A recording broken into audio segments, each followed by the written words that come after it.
మెంతా తుఫాను ఏదైతే ఉప్పాడ ప్రజలకి నిన్న రాత్రి వరకు కూడా గజగజ వణికిచ్చిందో, ఈ తెల్లవారుజాము నుంచి వాళ్ళకి బంగారాన్ని అందిస్తుంది. నేను ఏదో అతిశయోక్తిగా చెప్పడం లేదు. నేను చూపించే విజువల్స్ చూస్తే మీరు ప్రాక్టికల్‌గా ఇక్కడ ఉన్న ప్రజలు ఏం చేస్తున్నారు, ఎందుకోసం ఎతుకుతున్నారు, ఏంటి అనే దాని మీద ఓపెన్‌గా మీకు చూపించే లైవ్‌లో చూపించే ప్రయత్నం అయితే చేస్తున్నాను. ఇక్కడ గాని మనం చూసుకుంటే పబ్లిక్ అంతా కూడా ఇక్కడ కంప్లీట్‌గా కూడా ఈ ఇసుకలో ఆ సముద్రం ఒడ్డున జనాలందరూ కూడా ఇక్కడికి వచ్చి దీనికోసం అంటే ఏదైతే బంగారు కోసం వెతుకుతున్న ప్రయత్నం మనం చూడొచ్చు. ఇక్కడ మనం కానీ చూస్తే ప్రతి దగ్గర కూడా ఈ బంగారానికి సంబంధించిన దానికోసం చిన్న పెద్ద అనే తేడా లేకుండా పిల్లలు మొత్తం కూడా వెతుకుతున్న పరిస్థితి అయితే మనం చూస్తున్నాం. ఏ విధంగా చేస్తున్నారు అనేది చాలా క్లియర్గా మనకు అర్థమవుతుంది. ఇక్కడ చిన్న మహిళలు, పెద్దలు, చిన్న పిల్లలు అందరూ కూడా వచ్చి ఇక్కడ వెతుకుతున్న ప్రయత్నం అయితే చూడాలి. అసలు పూర్తిగా కూడా ఈ ప్రాంతంలో కంప్లీట్గా కూడా ఇక్కడ బంగారం కోసం వెతుకుతున్న పిల్లల్ని మనం కొంతమందికి బంగారం ముక్కలు దొరికిన పరిస్థితి కూడా మనకి కనపడుతోంది. బంగారం ముక్కలు కనపడ్డ పరిస్థితులు కూడా మనకి కనపడుతున్నాయి. సరే, మనం కానీ ఒకసారి కానీ చూసుకుంటే బంగారానికి సంబంధించిన ఆహారంలో మనం ఇక్కడ మనం కానీ చూసుకుంటే పిల్లడు చూపించు, ఒకసారి చూపించమ్మా, నీ ఆస్తులు మేమేం తీసుకోం. ఇద్దో ఇక్కడ చిన్న గోల్డ్ రెక్కలు ఏ విధంగా మనకి కనపడుతున్నాయో చూడొచ్చు. దానికోసం పిల్లలు, పెద్దలు అందరూ కూడా ఇక్కడికి వచ్చి దానికోసం వెతుకుతున్న పరిస్థితి. ఇది ప్రతిసారి నీకు ఎన్నిసార్లు దొరికింది ఇట్లా? ఏ బాబు ఇట్రా, ఎన్నిసార్లు దొరికింది? 3 సార్లు. 3 సార్లు దొరికిందా? ఎంత వచ్చాయి డబ్బులు నీకు? బాబు ఎన్నిసార్లు వచ్చారా వాడికి? వీడికి 3 సార్లు వచ్చింది. ఎంత వచ్చినాయి డబ్బులు? తెలీదు. మొత్తం మీద మీ దీపాన్ని మీదనే చూస్తారా? అక్కడ ఉన్న వాళ్ళందరూ అదే అండి. అవునా? ఇది దొద్దమ్మా, నీ బంగారం నీ దగ్గర పెట్టు. ఇక్కడ కూడా చేతులవి మళ్ళీ నీకు ఇచ్చేస్తా. ఓకే, మనం కానీ చూస్తే చూడొచ్చు. ఇద్దో ఇక్కడ గోల్డ్ రేఖలు చాలా క్లియర్గా కనపడుతున్నాయి. ఇక్కడ మనకు రెడ్డి దాని మీద కూడా ఇటువంటి ముక్కలన్నింటిని కూడా ఇక్కడున్న మత్స్యకారులు దీనికోసం వేరుకునే ప్రయత్నం అయితే చేస్తున్నారు. ఇక్కడ కూడా ఇంకోటి ఉంది, తీసుకుని ఆయన అనేది ఇది. సో ఇటువంటి బంగారం కోసం ఇక్కడ పెద్ద ఎత్తున కూడా వెతుకులాట జరుగుతుంది. ఒక ప్రయోగమే చేస్తున్నారు. ఈ సముద్రం నుంచి వస్తున్న ఈ బంగారు ముక్కల కోసం ఏ విధంగా వెతుకుతున్నారు, పెద్దవాళ్ళు, చిన్నవాళ్ళు వీళ్ళందరూ కూడా ఏ విధంగా వెతుకుతున్నారో చూసే ప్రయత్నం అయితే మనం చూస్తున్నాం. దీనికి అసలుకి ఇది ఎందుకని అంటే నిన్న తుఫానా జరిగింది, ఇప్పుడు చూస్తే బంగారం కోసం వెతుకులాట చేస్తున్నారు. ఇక్కడ ఉన్న మత్స్యకారులు పెద్ద ఎత్తున దీనికి సంబంధించిన ప్రతి ఒక్కటి కూడా అంటే క్లీన్గా ఎక్కడికక్కడ చేసి దీంట్లో ప్రయత్నం అయితే చేస్తున్నారు. అసలుకి ఎలా జరుగుతుంది బాబు? అలా ఇది దువ్వంతో గెలుగుతుంటే దొరుకుతుందండి. అంటే మీకు ఇక్కడ బంగారం దొరుకుతుందని తుఫాను వచ్చినప్పుడు ఇక్కడ బంగారం వస్తుందని మాకు అవసరం ఉందండి. అంటే ఎప్పటి నుంచి వస్తుంది ఇట్లా? చాలా కాలం నుంచి తుఫాను పట్టితే ఇక్కడ బంగారం తగులుతుందని మాకు అవసరం అండి, మా పెద్దలు చెప్పేవారు. మరి ఇక్కడి నుంచి ఎలా తెలుస్తుంది మీకు? ఇక్కడి నుంచి అలా దువ్వంతో ఇలా లాగితే చిన్న చిన్న రవ్వలు వస్తాయండి. వాటన్నిటిని తీసుకుని అమ్ముకుంటారా? ఎదురు చేసుకుంటారండి. ఇంకా అక్కడి నుంచి ఇంటికాడ ఏ శతమానంలో లేకపోతే ఉంగరమా అందులో దాచుకుంటారండి. తుఫాను వచ్చినప్పుడే ఎందుకు వస్తుంది? ఎందుకని వస్తుంది? ఎలా వస్తుంది అది? ఈ సముద్రం ప్రభావం వల్ల లోపల గుడి ఉంటది. గుడి ఎక్కడ? లోపల సముద్రంలో ఉంటది. మా తాత మా నాన్న ముత్తాతల నుంచి లోపల గుడి ఉంటది. ఆ గుడిలో నుంచి చిన్న చిన్న తుఫాను వచ్చినప్పుడే ఈ చిన్న చిన్న రాగాలు, చిన్న చిన్న బంగారం ముక్కలు అవి పలుకులు చేరుకుంటూ వస్తాయి. ఆ చేరుకుంటూ వస్తుంటే మన మత్స్యకారులకి ఏమో ఇలాగ వచ్చి దుమ్మెలతో గీసుకుంటాం. అవి గీసుకుంటే అవి అక్కడక్కడ చిన్న చిన్న దొరుకుతాయి. అవి దొరికి ఒక చిన్న పొట్ల కట్టేసి అటుకెళ్ళి బయటకు పట్టుకెళ్తాం. అవి బయట పట్టుకెళ్తే 2000 ఇవ్వచ్చు, 3000 ఇవ్వచ్చు, 4000 ఇవ్వచ్చు. ఒకవేళ అదృష్టం బాగుంటే ఒక సైన్ దొరకొచ్చేమో, ఉంగరం దొరకచ్చు. ఇవాళ దొరికాయి. ఎంతమందికి ఇవాళ ఎవరెవరికి దొరికాయి? ఇవాళ నాకేమో ఒకటి మొన్న దొరికింది ఒకటి. ఆ 10,000 రావచ్చు. మొన్న ఒకరికేమో నెక్లెస్ ఒకటి దొరికింది, ఒకరికేమో రేగి.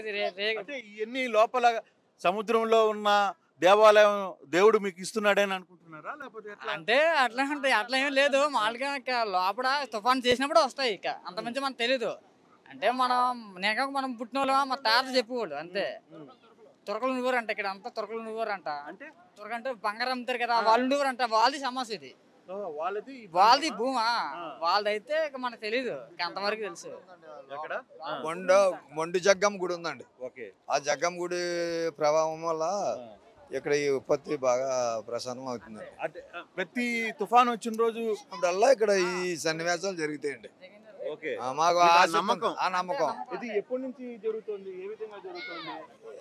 మాకు చెప్పి ఇలాగా తుఫాను వచ్చినప్పుడల్లా మేము వచ్చి ఇలాగా ఎత్తుకుంటే ఇదే అవడగా అంటే మీ తాతల నుంచి కూడా అది జరిగాయండి. పరిస్థితి ఉందా? ఉందండి.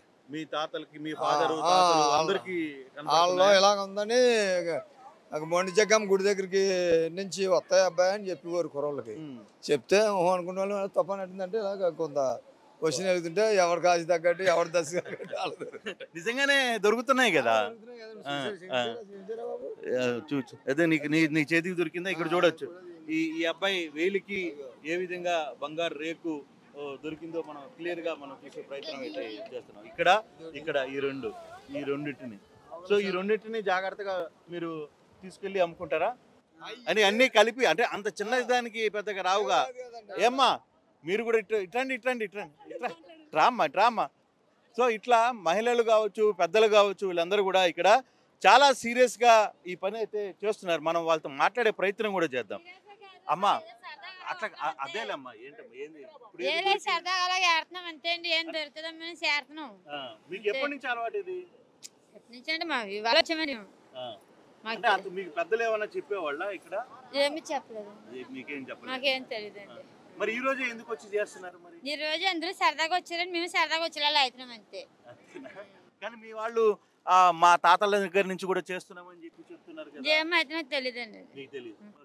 కానీ అందరితో పాటు నలుగురు ఇక్కడికి వచ్చి వెతుకుతున్నారు కాబట్టి నేను కూడా ఇక్కడికి వచ్చాను అనేది ఆ మహిళ చెప్తున్న పరిస్థితి. అయితే ఇక్కడ చూస్తున్న చాలా వింతగా ఉంది ఇది. నిజంగానే ఒకవైపు నిన్నటి దాకా ఈ ప్రాంతంలో ఉక్కిరి బిక్కిరి అయ్యారు. కనీసం వెతకడాక ఈ ప్రాంతంలో ఉండడానికి కూడా ఎవరు ఇష్టపడిన వీళ్ళందరూ ఇప్పుడు సముద్రం కోసం మనం చూస్తే ఏ విధంగా వీళ్ళందరూ కూడా ఇక్కడ వెతుకుతున్నారు చూడొచ్చు. పిల్ల పెద్దలు అందరూ కూడా. బాబు ఏంది, ఏమన్నా దొరికాయా మీకు? ఏమన్నా ఏది?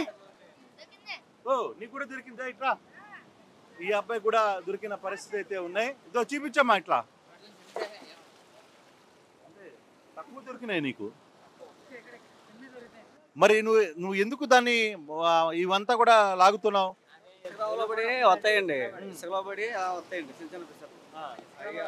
మరి అవి మీకు ఎప్పటి నుంచి తెలుసు అసలు దీని గురించి? చాలా పెట్టండి, చాలా సంవత్సరాల నుంచి. చాలా ప్రతి తుఫానికి వస్తాయండి. ప్రతి తుఫానికి వస్తాయి. ఎక్కడి నుంచి వస్తాయి? ఇక్కడ భూమిలో బంగారం ఉంటారండి, లేకపోతే పూర్వకాలం బంగారం ఉంటారండి. అంతే, నాకదే తెలుసు. మీకు అదే తెలుసండి. అంతే అండి. అయితే వచ్చినప్పుడు అయితే దొరుకుతాయి, లేకపోతే దొరకవు. అంతే. సో ఇక్కడ చాలా చాలా గట్టిగా చెప్తున్నారు పరిస్థితి. ఏంటంటే సముద్రంలో మాకు ఇది అలవాటు. బేసిక్గా మాకు ఇది ఇక్కడ ప్రతి సముద్రంలో తుఫాను వచ్చిన ప్రతిసారి కూడా మాకు ఇక్కడ వెతికే అలవాటు ఉంది. మా తాతల కాలం నుంచి కూడా ఇట్లా జరుగుతుంది అనేది వాళ్ళు చూడాలి. అక్కడ కానీ చూస్తే ఎంత చాకచక్యంగా ఆ పొలుకుల కోసం ట్రై చేస్తున్నారో చూడొచ్చు. సముద్రపు అల బయటికి వచ్చిన తర్వాత మళ్ళీ వెనక్కి వెళ్ళే టైంలో టక్కని ఆ ప్రాంతంలో వాళ్ళు చూడడం, వెంటనే ఆ ప్రాంతాన్ని అక్కడ కనపడంగానే దాన్ని పట్టుకోవడం. సో అట్లాంటివి చాలా క్లియర్గా చూసే ప్రయత్నం అయితే చేస్తున్నారు. ఇక్కడ మహిళలతో పాటు చిన్న పెద్ద పిల్లలందరూ కూడా దీన్ని వెతికే ప్రయత్నం అయితే చేస్తున్నారు. ఇది మాకు తమ పెద్దల నుంచి వస్తున్న పరిస్థితి అనేది చాలా క్లియర్గా వీళ్ళు చెప్తున్న నేపథ్యం అయితే ఉంది. అయితే ఇది ఎలా బంగారం వస్తుంది? కొందరు వాళ్ళ తాతలు చెప్పింటి అక్కడ లోపల ఒక దేవత ఉందని, ఆ దేవత సముద్రం వచ్చిన ప్రతిసారి, తుఫాను వచ్చిన ప్రతిసారి కూడా మాకు ఇక్కడ ఈ బంగారాన్ని అందిస్తుంది అనేది ఒక వాదన. అయితే ఇంకొకటి, గతంలో ఈ ప్రాంతంలో బంగారు తయారు చేసేవాళ్ళు ఈ ప్రాంతంలో ఎక్కువగా ఉన్నారు. ఆ నేపథ్యంలోనే కొంత ఇక్కడ బంగారు దొరుకుతుంది అనేది మరో వాదన. కానీ ఎవరి వాదన ఏ విధంగా ఉన్నా ఇది తరతరాల నుంచి వస్తున్న ఆచారం వీళ్ళకి. తుఫాను వచ్చిన తర్వాత ఉప్పాడ బీచ్లో, ఉప్పాడ సమీపంలో ఈ ప్రాంతంలో బంగారు దొరకడం అనేది వీళ్ళకి చాలా కాలంగా మాకు ఒక అంచనా ఉంది దీని మీద. అందుకే మేము ఇంత దూరం నుంచి ఇక్కడికి వచ్చి వీటన్నిటిని కూడా చేస్తున్నాం అనేది చాలా క్లియర్గా చెప్తున్న పరిస్థితి. అది కూడా కాకుండా ఇట్రా బాబు ఇట్రా, ఒక దువ్వెన్ని తీసుకొని ఇటువంటి ఈ దువ్వెనతో మట్టిని తీసి ఈ దువ్వెన ద్వారా తీసుకునే ప్రయత్నం ఈ పిల్లవాడు చేస్తున్నాడు. నీ దగ్గరే ఉంది, నువ్వు కూడా దువ్వెన తెచ్చుకున్నావా? ఇట్రా. సో దువ్వెలను తెచ్చుకునే ప్రయత్నం అయితే చాలా. ఇక్కడ చూస్తే పిల్లోడు ఎంత సీరియస్గా ఏమ్మా తన బంగారాన్ని ఎతకడానికి కోసం చేస్తున్నాడో మనం చూడొచ్చు. చాలా వరకు కూడా అక్కడ పెద్దవాళ్ళు కావచ్చు, చిన్నపిల్లలు కావచ్చు, ఇప్పుడు చూస్తే ఎలా దువ్వెంతో దాన్ని గీరి మట్టిలో నుంచి ఎక్కడైనా కనపడుతుందా అనే ఒక యాంగిల్ అయితే కొందరు ఒక్కొక్క తరహాతో చేస్తున్న పరిస్థితి. చాలామంది చేతులతో దువ్వెనలు ఉన్నాయి ఇక్కడ. ఆ దువ్వెనలని పెట్టుకొని దువ్వెనతో బంగారం కోసం వెతికే ప్రయత్నం అయితే చేస్తారు. ఈ బంగారం ఎక్కడి నుంచి వస్తుంది నీకు ఏమైనా ఐడియా ఉందా? తెలుసు సార్, ఈ బంగారం ఎక్కడి నుంచి వస్తుందని తెలియదు. మాకు చిన్నప్పటి నుంచి కూడా అప్పుడప్పుడు దొరికింది. ఫస్ట్ పల్లిపేటలో దొరికింది, తర్వాత ఇక్కడ దొరికింది సార్. మనకి ఎప్పుడు కూడా మా తాత ముత్తాతల నుంచి కూడా ఇంకా అలాగే దొరికింది సార్. తుఫాన్ వచ్చినప్పుడే తుఫాన్ వచ్చినప్పుడు దొరుకుతుంది సార్ ఇది. అంతే సార్, అది మీకు ఒక ఆచారం. అలా ఉంటుంది అంతే తప్ప కానీ అంత ఇదిగా దొరికింది ఏమి లేదు సార్ ఇక్కడ. అంత దొరికితే ఇక్కడ బోలు మంది ఏరుకోవడం జరుగుతుంది. అది చిన్న నలకల్లో ఉంటాయి, ఆ మొక్కలు దొరకడం కొంచెం ఏరుకోవడం అంతే. దానికి ఏమో రాదు, పొద్దుదాకా ఏరితే 100-200 దొరుకుతాయి, లేకపోతే ఏం దొరకదు కొంతమందికి, చాలా మందికి. అంతే సార్, ఇంకేం లేదు. ఇది మనం కానీ చూసుకుంటే బేసిక్గా ఈ ప్రాంత వాసులు మత్స్యకారులందరూ కూడా ఇది ఒక ఆనవాయితీ. ఎప్పుడైతే తుఫాన్ వస్తుందో ఆ తుఫాన్ వచ్చిన మరుసటి రోజే ఖచ్చితంగా సముద్రంలో బంగారు దొరుకుతుంది అనేది ఒక సార్. ఇది సరదాగా ఏరుకోవడం తప్ప కానీ ఏటుంటే వీళ్ళందరూ ఏటకెళ్ళిపోవాలి సార్. ఏటలేక సరదాగా ఇంకా అలా వచ్చి ఉన్నారు తప్ప కానీ అదన్నా తుఫాన్ వల్ల వచ్చారు అంత తప్ప కానీ, లేదా ఇది ఇక్కడ రావాల్సిన పని ఏమి లేదు సార్. వీళ్ళకి ఏటలేక సార్, మేము ఏటలేక ఇంత ఒకవైపు తుఫాను ఇంకా ప్రభావం చూపిస్తోంది. క్లైమేట్ అంతా చేంజ్ అయింది, వర్షం పడపోతుంది, సముద్రం రఫ్గా ఉంది. అయినప్పటికీ కూడా ఈ ప్రాంతంలో మత్స్యకారుల పిల్లలు, మహిళలు అందరూ కూడా ఇక్కడ పెద్ద ఎత్తున ఈ బంగారం కోసం వెతుకుతున్న ప్రయత్నం అయితే చాలా సీరియస్గా చేస్తున్నారు. ఇది చాలా కాలంగా వస్తుంది. దీనికి ఒక అంచనా అయితే లేదు, ఎందుకు ఇక్కడ దొరుకుతుంది ఈ ప్రాంతంలో అనేది ఒక అంచనా అయితే లేదు. బట్ ఓవరాల్గా ఇక్కడ జరుగుతున్న దీంట్లో మాత్రం తరతరాల నుంచి, తాతల కాలం నుంచి కూడా మేమందరం దీనికోసం వస్తుంటాం. ఎప్పుడైతే తుఫాను వస్తుందో ఆ మరుసటి రోజు వీటన్నిటి కోసం వెతుకులాట మాకు ఆనవాయితీ.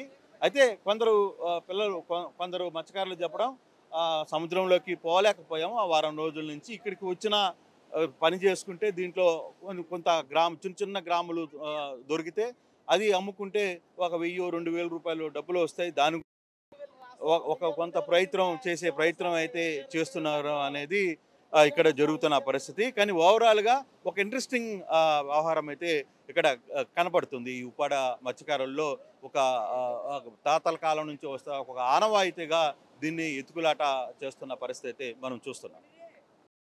తెలుగులో న్యూస్ కి ఫాస్టెస్ట్ యాప్ ఇప్పుడు టోటల్లీ న్యూ అవతార్లో జస్ట్ 5 seconds లో కంప్లీట్ న్యూస్. సోషల్ మీడియాలో ట్రెండ్స్ కి one stop solution. Live TV app voice search option తో ఇప్పుడే డౌన్లోడ్ చేయండి లేదా అప్డేట్ అయిపోండి. యాప్ లింక్ డిస్క్రిప్షన్ లో ఉంది.